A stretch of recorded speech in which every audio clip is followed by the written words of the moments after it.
மலர்கள் கொஞ்சம் சாய்ந்தால் இலைகள் தாங்க வேண்டும். மங்கை கொஞ்சம் சாய்ந்தால் என் மார்பில் தாங்க வேண்டும்.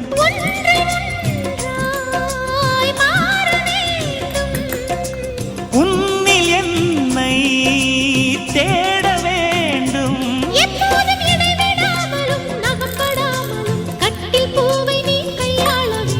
காதல் இல்லாதது ஒரு வாழ்க்கையாகுமா? கண்கள் இல்லாமலே ஒரு காட்சி தோன்றுமா? காதல் இல்லாதது ஒரு வாழ்க்கையாகுமா? கண்கள் இல்லாமலே ஒரு காட்சி தோன்றுமா? பெண்ணை தொடாதது ஒரு பெருமையாக